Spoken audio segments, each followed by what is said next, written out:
So what's happening out there, everybody? Wrenching on off-road cars for sure. Ed, good to see you here, man. Good to see you.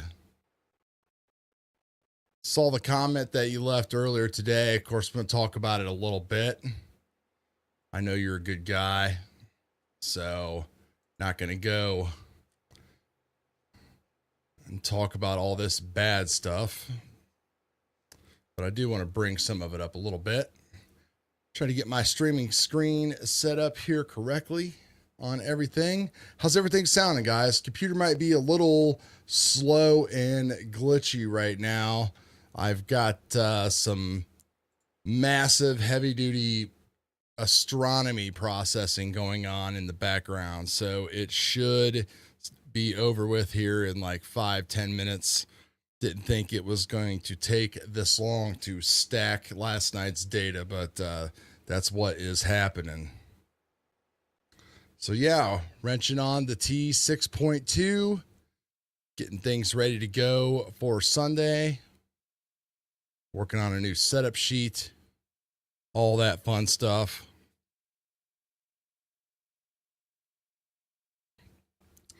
What kind of telescope do I have? Well, I have two scopes. I have a 51 millimeter refractor and an 81 millimeter refractor. William Optics scopes, great scopes, wide field, a little bit wider field. Run them through the computer, run the one through what's called the ASI Air, which is like a little Raspberry Pi device that does a lot of cool stuff. Just like with RC cars, you know, technology has evolved. I've been doing ASTRO imaging for like 10, 12 years, and the quality of the pictures that we can get these days versus back then was just like, man, a million times better now and so much easier. All right, we got comments coming on. Alberta RC, Chris, how's the FPV? FPV's good, man. I actually had just did last week, updated the DJI goggles with the FPV WTF, firmware, root, and all that stuff. So we got the OSD on there, and then I really want to do like the color OSD elements and all that kind of stuff. Really awesome to finally see some stuff like that happening and going on. So before we get too crazy here, what I want to do real quick is just kind of talk about the video that I did last night. You know, I'm not sure how many of you have seen it. A lot of people have watched it already. I think it's upwards of, boy, I don't know, 12, 14, 1,500 views. Yeah, there you go. 1,400 views. And, you know, of course, a little clickbait title, whatever. That's what YouTube does. To start the discussion. Problem is if, of course, I never repost videos or anything like that at all, just because, there's enough junk out there flying around on the Facebooks and all that kind of stuff. But somebody reposted my actual post on the No Prep Junkies RC page, and there was a lot of feedback and a lot of unfair stuff. People obviously didn't watch the video or took it the wrong way. Took it as far as like, oh, this guy is quitting and everything like that. And I even had a pretty well-known name that we can, talk about on here that basically said I was nobody, and well, just all kinds of stuff. Pretty sad. So I guess the whole big thing is just to kind of bring some light to this, and I just kind of wanted to go through and kind of respond to things a little bit while we're, and then keep on wrenching and stuff here on what's going on.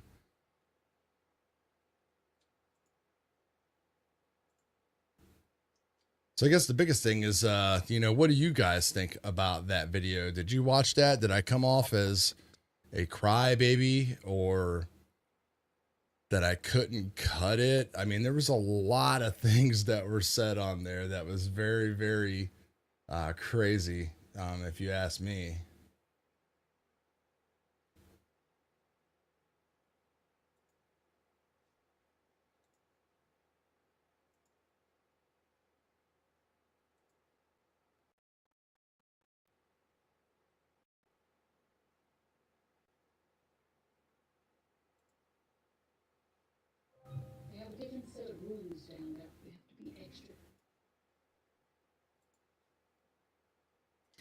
All right. Now we got the chat going back on here. So inspired me to get an NPRC, and your vids are awesome. I appreciate that. That's all I've tried to done.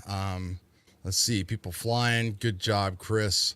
Got my transmitter goggles on the way now to get a drone that won't blow up for hardcore freestyle.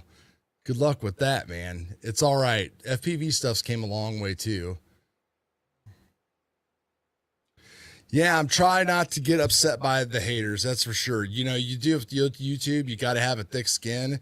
I mean, I work with doctors, physicians, healthcare administrators all day. So believe me, I have thick skin. The biggest problem is that, like, you know, when I present, I guess, facts as far as like what has happened and what I've seen analytically, as far as the people searching for NPRC and how it's, you know, went down, leveled off, whatever you want to say it. And I think just to start, you know, Dustin did a live today and it really said it the best. And it kind of hit home with me.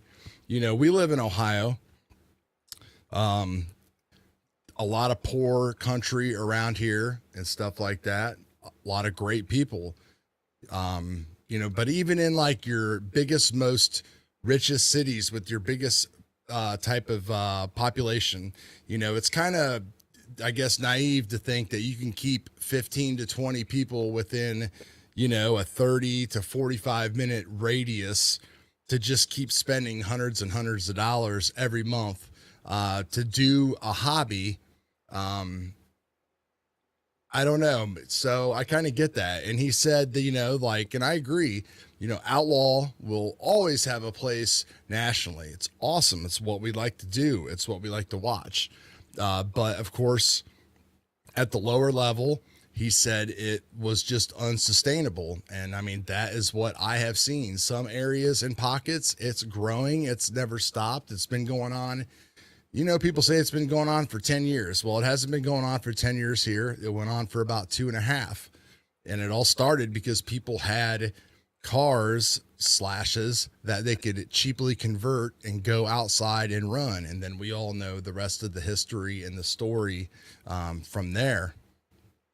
So, you know, it's something that I love to do. It's something that I've met great friends with, and I've had an incredible time. Of course, an incredible time just this summer as well. The biggest downside this summer is that, you know, the cars are so fast now and we're trying so hard that it really around here, like, we just don't have endless streets and parking lots. Like, this isn't like, you know, Arizona and California where everything's beautiful and stuff. This is Ohio. Like, our roads are trash.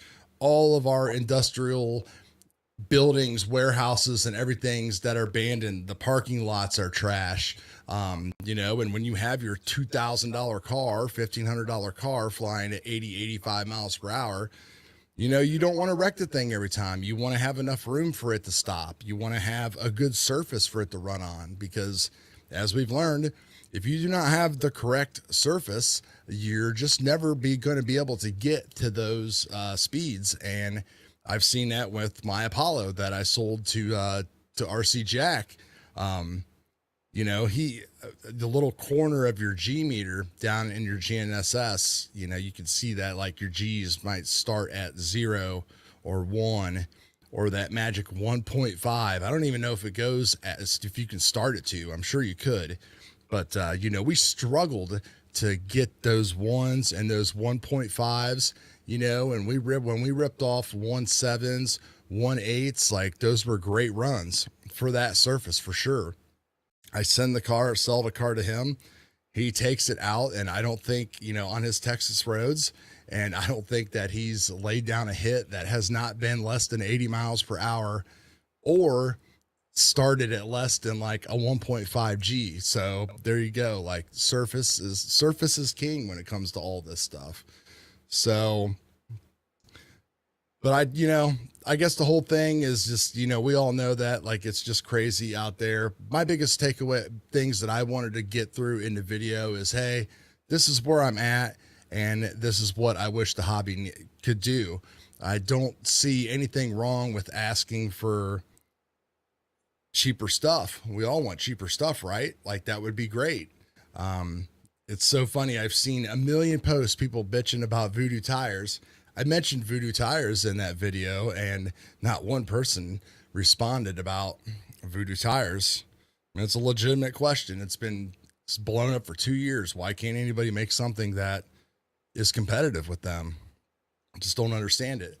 And, you know, come to McLean and the DRK. Like the DRK took the M17 out of the equation, and that's a good thing. You know, like not everybody wants to or can afford to go out and buy $100 receivers and, you know, a $700 remote or however much it's going to.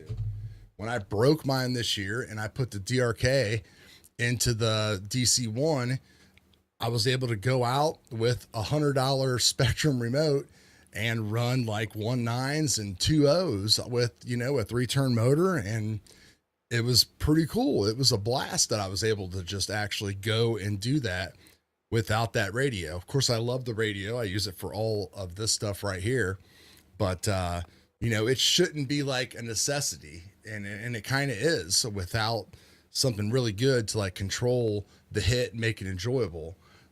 You know, we all talk about like different classes. I don't know what the actual answer is to that. We'll see whatever it is, whether it's a turn limit or something else, but it's no fun just being out there kind of like we were in 2020, just blowing the tires off your hit and wrecking all your cars because you aren't able to control that. And that's what the DRK and then the M17, you know, with the new speed controllers has allowed us to do. So it would be great to see McLean stage a comeback. If nobody else is willing to write that kind of software and, you know, put that out there for people, then we pretty much got to pull for them. And then, you know, I've seen a lot of comments on there talking about batteries and stuff. And look, I've tried, and I've talked to my friends about this even today. And some of you might agree and some of you might disagree, but I've tried 8mm bullets. We've tried 10 gauge wire, 8 gauge wire, big caps, no caps, all this kind of stuff. 8P, 2P. With the 4-pole motor, I mean, we have not seen personally any major difference. And everybody always says, oh, well, all the little things add up to a big thing. And I've preached that as well, because I know that's what everybody wants. Everybody wants to do good stuff, and that's fine. You know, I wanted to do it too. But the fact of the matter is it's just, there's no data out there that shows that it does this X, Y, and Z for us average people. And let's face it, there's the top 15 to 20 people, and then the rest of us are just all right there. Everybody like us is fast. Everybody is running 1.6s, 1.7, 1.8s now. Most people. And if you're not, you will be there soon for sure. Like, it just is the way it is. So it's pretty awesome to see. You know, it's great to see just, you know, how many people we have watching right now on a little live stream here on the channel. I love it. It's great. Again, just kind of doing some work here on the T62. I hear the puppy barking upstairs. He is not happy about being in his home right now, but he has to learn to be a good boy. So can't have him down here. I'm sure there's plenty of metric screws that he could get a hold of and eat down here. So let's look at the comments here. Yeah, Slash Raptor, we're talking about classes. You know, I just don't have any comments about classes. I don't know what kind of class we need or anything else. I'm all about having, you know, a national outlaw class, but, you know, I don't think outlaw is for me. But I would love to, like, I'm fine with running a 1.9 or a 2.0 like car, but like I want to work to like get there. I don't want to have like a 1.7, 1.8 car and have bracket racing and have to like detune, you know, mess with all that kind of stuff. We did that and it was fun. There's a little bit of luck that's built into that, but I would rather just have some kind of car that you have to work at with the chassis and everything, the tuning and all that kind of stuff to get to like that 2.0 or that 1.9. Oh, did you see that? There's a ghost in here. That's good enough. You know, that would be good enough for me. That would be fun. That would be accessible for everybody. And, you know, like the national events, if people want to go and race outlaw and try to run 1.4s and 1.5s, then that's awesome too. So I just would, again, would like to see something that brings something that just like resets the competition a little bit, just kind of shuffles it up a little bit. We don't have to get rid of everything that we have and start all over, but something that anybody would, something that, you know, someone could go out maybe and take what they have now and spend $100 and would be able to get into it and have a lot more fun. You know, there's the comments about the dry tire and the prep and everything else like that. And, you know, it's all just going to come down to like your local area and what they're going to do. And then whether or not you want to race for money. And that's the one advantage that I have over all these people is I've said from the start, I have no intentions of being a professional national champion. You know, my intentions are to go out and do what I can do to try to inspire you guys and help you guys go faster and pass on what I've learned. And that was, I would say that I failed at that somewhat this year just because of the situations, you know, but everybody got faster anyway, which is great. I went down the road of spending a lot of the money on the Apollo and all that kind of stuff just because I really wanted to know and I wanted to see like just how awesome it was, how fast I could get it. And it's a great car, but like I don't go to these big races, so I don't really need an Apollo. Something like a DC1, which again, saying like the DC1 is not a super fast car is an ignorant statement as well. The DC1 is an amazing car. We're lucky to have like these choices that we have. So I guess my big gripe is we'd love to have something, an ESC that's dependable, that has some kind of launch control software, and that eliminates the need for people to buy an M17. That way, that takes that money right off the table. And then a motor that doesn't require us to purchase a large type of battery. You know, the 4-pole motor, the voltages are just always there. I mean, my friend that's faster than me was, like I said in the video, was running an old battery, $90 SMC battery, and his voltages would come back 7.1, 7.2 after, you know, 1.7 and 1.8 runs, 60,000 RPMs with the Castle motor. You know, so would my $350 max amps and R1 batteries. So that's real data right there. You can't argue with that. Now, if you are a knuckle up team member or some kind of shit like that, then you're going to argue against it. But show me some data. Like, I want to see you put that battery in your car and go run it and see what it does. So we'll leave it at that. That's enough yapping and all that kind of stuff. I want to get to work, obviously, on this car and answer any questions or anything else that you guys might have on here. So let's see. Brian, we got into the fun. Some people get too competitive and take the fun out of it. Yeah, I'm guilty of that.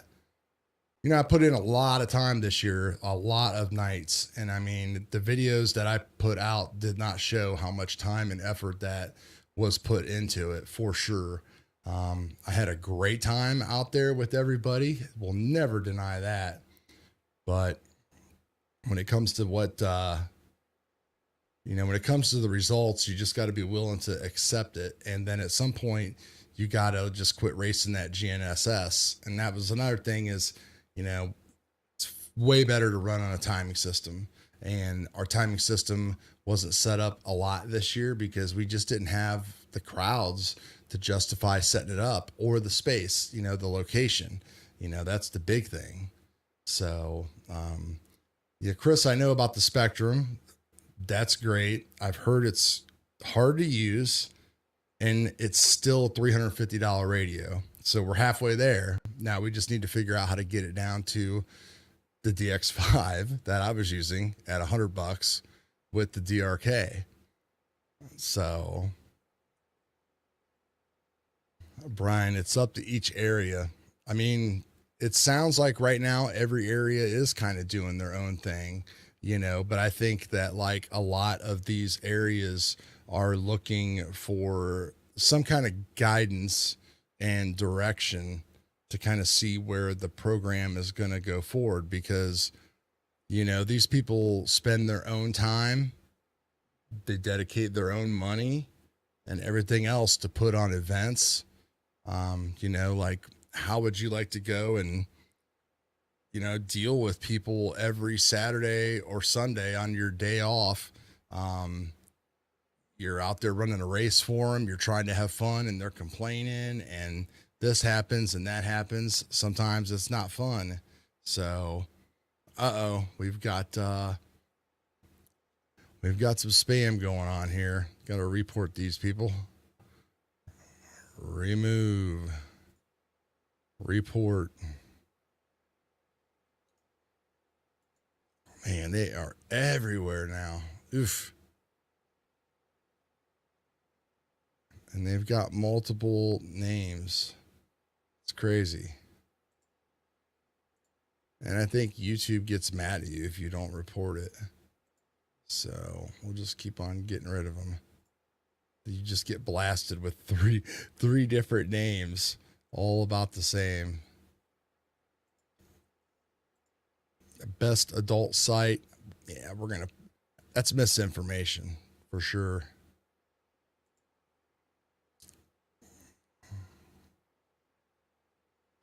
Let's see, Brian, the Losi 69, very popular car. Bought a McLaren 160. Would you suggest the 4-pole or the 3.5 turn? Again, it comes down to just how fast you want to try to go, Brian. It really does. I don't really think the 3.5 turn. I don't really like half turn motors. I think the 4-poles, I think you'd rather go with the 4-pole just because it's going to be easier on any battery that you use. But then again, I have not used McLaren's 4-pole software. I left my DRK software back at like the very first revision where that introduced the 7-stage. That seemed to be the most stable. And it is a first generation DRK. I have the same one that literally was the first batch pre the recall batches. So we're talking like right after King of the Streets in 2021, and it's worked fine ever since. So yeah, Chris, the spam is just everywhere. Bill, yeah, I know, man. The late start, it's bad. We were doing that testing in the middle of the week, getting home at like midnight and getting up at 5. It was rough. That's for sure. It was fun for those first couple hours, but man, those last couple, you're just like, wow, got to go home. Gave up on the rules and made our own rules. We tried doing a few things like that, and I mean, I guess, a lot of that just comes down to like your locality. And I think like we just have, we've got a strong indoor racing community around here. And so at the beginning, a lot of them converted over and did the drag stuff. But looking back, they just loved RC and all those. And the place was closed for 4 or 5 months because that's when COVID started. And they played with it to the end of the year, and then half of them never came back. And then a couple months after the next year, half of them never came back. So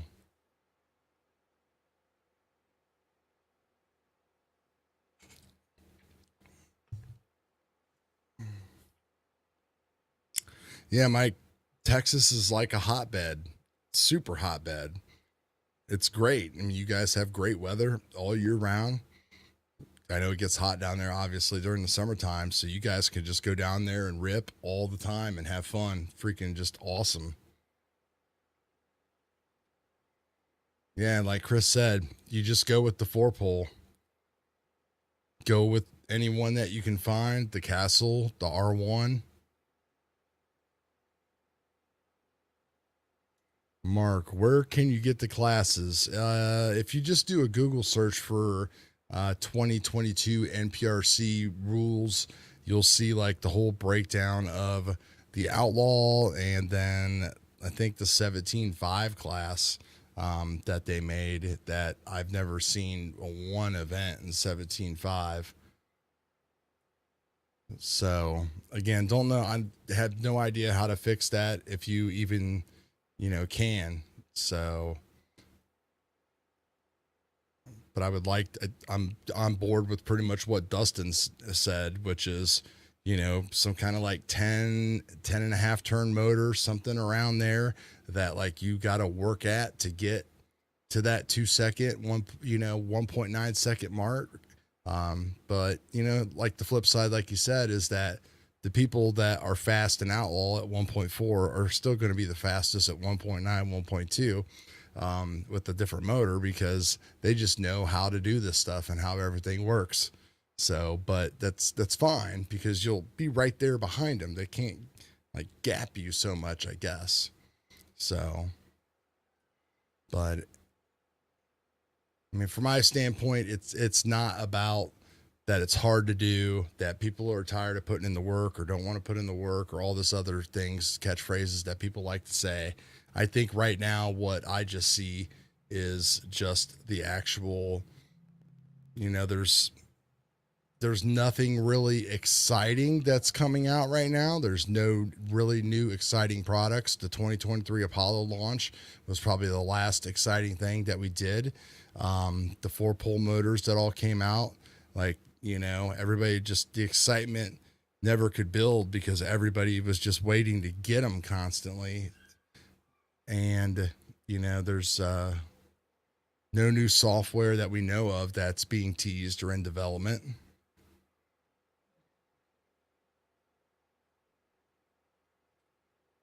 Yeah, some people are stupid fast, man. It is. I mean, and it's great. I think it's so awesome that Frank broke 100 miles an hour. Like, I think it's awesome. Does it make me want to quit? No, not at all. Do I have an expectation of going 100 miles an hour? Probably not. It would be cool. Who knows? I remember when we could barely break 60, then it was 70. Now 80 is just like every time. So, well, almost every time. But you know what I'm saying? These things have like evolved over and over, and it's just the way that it's got.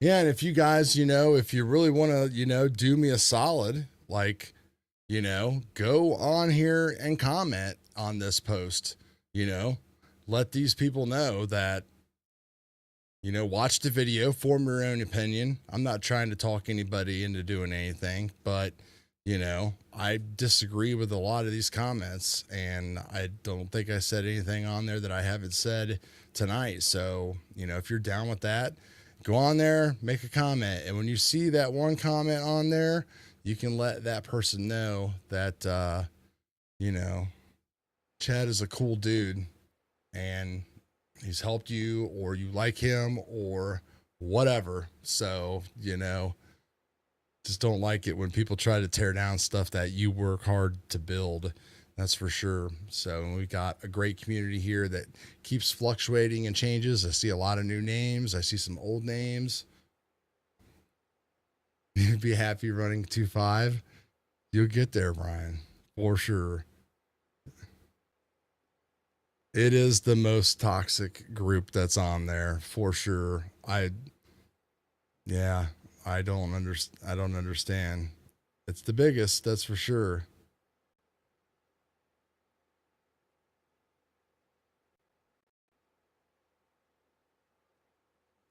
Keep on keeping on, Chris. I like to hear all that, man. That is fantastic. Just keep on rocking it, dude. we'll have some content coming up. I've learned, like I said, I've learned and did a lot this summer, and I might not have captured it on video, but it's all right here.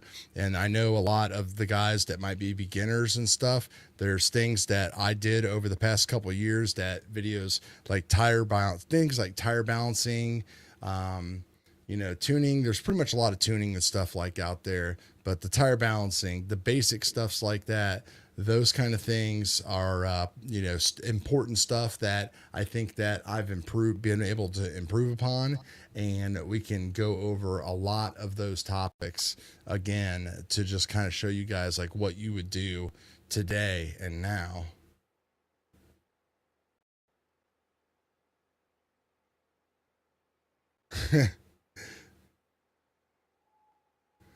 My my drag car sucks. I take my limitless and do a 140 mile per run. That's just got to be sick. I can't even imagine what it would be like to do 140. I'd be freaking out. I don't even know where I could go and do it around here. Like I looked at limitlesses a lot because I had the big can motors left over in the Mamba Monster 8S and stuff like that, but can't even find a place to run a drag car barely. Where in the heck am I going to go run a limitless at? So that's why we'll stick to the indoor off-road stuff and just have that. So hopefully our local owner is able to secure a new building for us. So it's so great having. I always wanted to race this stuff as a child, the buggy and all that stuff, but my dad wasn't into this stuff. I didn't have a brother, so kind of just didn't happen and fell through the line. Yeah, that solder job was bad, Nick. Thanks for reminding me about that. That was one of those. I'm so excited. I can't wait to use it. The highway. Yeah, the highway would work for sure. Could you please like Raz, Shafin and those guys, they got like that runway over there in Israel. Man, that's what you need. And then they did it in England with Kevin Talbot. That was freaking awesome too. And they had a grandstand to stand on, so they could actually see, the entire hit. Standing on the road at ground level trying to control that thing, that would be freaking difficult. So, I know they've got like the perfect pass and they've got gyros and stuff like that built into it, but dude, you just need that stuff. And then one guy, I think a couple guys got clipped on those. Uh-oh, here comes the chat bots again. Man, they are just spamming.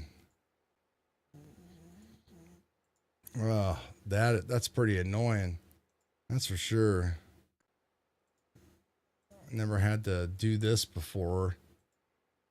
Oh, might have to quit doing live streams. I like doing live streams because I like to talk to everybody, though. That's the thing.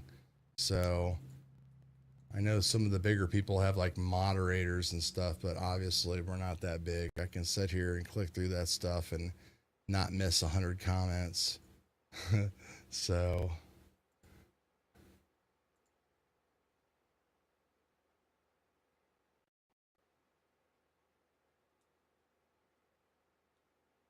somebody went to 204.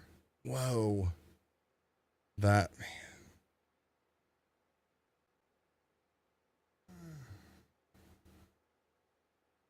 Well, thanks, Brian. I appreciate it, man. And I'm going to try to keep steering us all in the right direction. And, I guess I'm going to have to watch out for those random reposts of videos and stuff. So that way I don't have to worry about getting. That was the most annoying thing today, really, about the whole thing. It's not even that people talk shit about you or anything like that. It's the fact that, like, I'm trying to work and I've got, people messaging me and stuff like all day, like, did you see this and blah, blah, blah. And it's like, I'm not sitting on Facebook all day. Like I have, important things that I have to do here. I can't be, doing this and doing that. And then like you pull your phone out or look at your phone and there's like 20 Facebook notifications and, a lot of different messengers. And I appreciate the people that have reached out to me individually. I know there's people that are pretty big that have reached out to me and said that I'm right on, but you know, they're in this business and they can't burn bridges, and I understand that.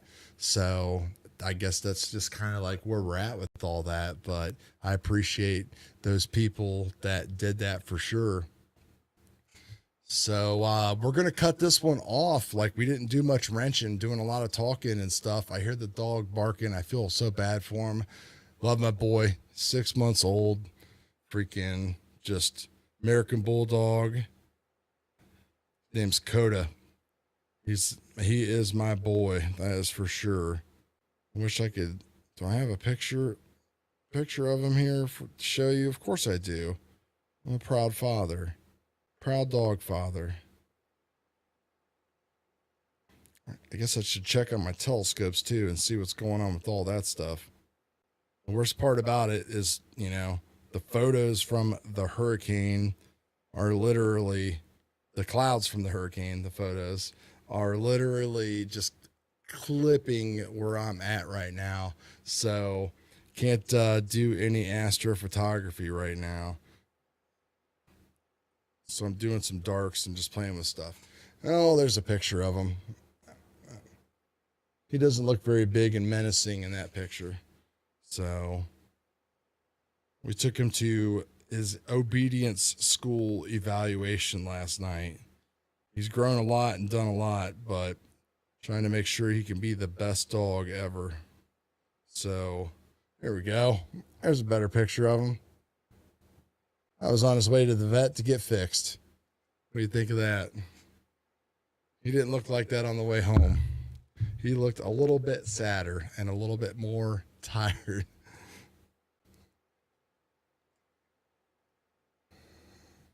Thanks, guys. Appreciate it. Definitely love him. So I'm seeing the picture come up of him right there.